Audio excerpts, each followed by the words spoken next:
Welcome to my channel Bharti's kitchen. আজকে আমি এই করলা দিয়ে একটা রেসিপি বানাবো। এটা দেখো আমি এইভাবে কেটে নিয়েছি, এরকম করে কাটতে হবে। আমি হাফ চামচ মতো রাঁধুনি নিয়েছি, হাফ চামচ মতো পাঁচফোড়ন নিয়েছি, এখানে 1 চামচ মতো গোলমরিচ নিয়েছি, সর্ষে নিয়েছি 2.5 চামচ মতো। এখানে আমি বেশি বেশি নিয়েছি কারণ আমার দুটো তরকারিতে দেবো বলে। এখানে 2 চামচ মতো গোটা জিরে নিয়েছি, এটাও আমার দুটো তরকারির জন্য। প্রথমে আমি একটু লবণ দিয়ে দিচ্ছি, একটু হলুদ দিয়ে দিচ্ছি, একটা গোটা লেবু নিয়েছিলাম, এই লেবুর রসটা আমি এর সঙ্গে মিশিয়ে দিচ্ছি, তাহলে এর তেতোটাও অনেক কমে যাবে। আমি এবার এটা ভালো করে মেখে নিচ্ছি, মেখে নিয়ে ঢাকা দিয়ে রাখবো। এখানে আমি একটা মিক্সি নিয়েছি, ওর মধ্যে সর্ষেগুলো দিয়ে দিচ্ছি, গোলমরিচটা দিয়ে দিচ্ছি, জিরেটা দিয়ে দিচ্ছি, মশলাগুলো আমি গুঁড়ো করে নিয়েছি। এবারে এর মধ্যে দিয়ে দেবো কাঁচা লঙ্কাগুলো দিয়ে দিচ্ছি, একটু জল। পেস্টটা আমার এরকম হয়েছে, আবার কাঁচা লঙ্কা দিয়ে আমি পেস্ট করেছি। কড়াটা আমি বসিয়ে দিয়েছি, কড়াটা গরম হয়ে গেছে, আমি তেল দিয়ে দিচ্ছি। উচ্ছেগুলো আমি ভাজবো, দেখো কতটা জল বেরিয়েছে, আর এর তেতো ভাবটাও অনেক কমে যাবে। তেল গরম হয়ে গেছে, আমি উচ্ছেগুলো দিয়ে দিচ্ছি। একটু লাল লাল করে ভাজবো।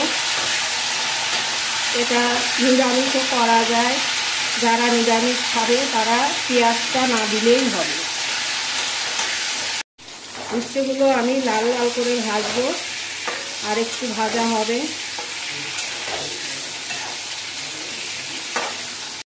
করলাটা আমার ভাজা হয়ে গেছে, এবার আমি নামিয়ে নিচ্ছি।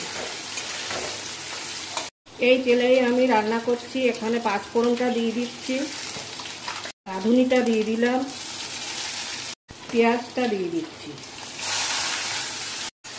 পেঁয়াজটা একটু লাল লাল করে ভাজবো।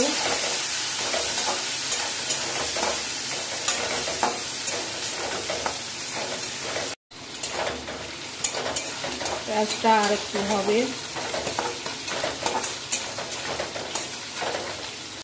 পেঁয়াজটা আমার হয়ে গেছে, দেখো এরকম লাল লাল করে ভাজতে হবে। মধ্যে আমি সেই বাটাটা দিচ্ছি, সর্ষের বাটা, একটু জল দিয়ে দিচ্ছি।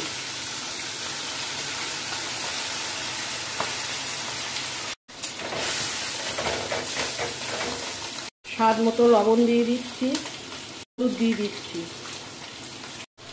মশলাটা এবার ভালো করে কষাবো যাতে কাঁচা গন্ধ না বেরোয়। এইভাবে কষিয়ে নেব বেশ খানিকক্ষণ। এবার উচ্ছেগুলো দিয়ে একটু কষাবো।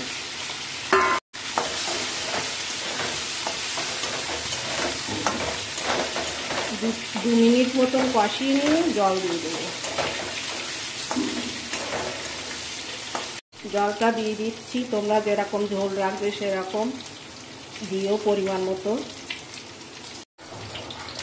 এরকম পর্যায়ে এসছে, দেখো কত সুন্দর হয়েছে। অনেকে তেতো খেতে চায় না, বা আমরা করলা ভাজা খাই, করলা শুক্তো খাই, কিন্তু এরকম তরকারি করে খেয়ে দেখো কত সুন্দর হয়, খুবই টেস্টি হয়েছে। আমি চেখে দেখলাম। খুবই রান্নাটা আমার কমপ্লিট। আমি এরকম ঝোল রেখেছি, তোমরা ইচ্ছা করলে ঝোল বেশি রাখতে পারো বা এর চেয়ে কমাতে পারো। রেডি আমার করলার ঝাল, সত্যি সুন্দর হয়েছে। তোমরা বাড়িতে অবশ্যই বানিও এবং আমাকে কমেন্ট করো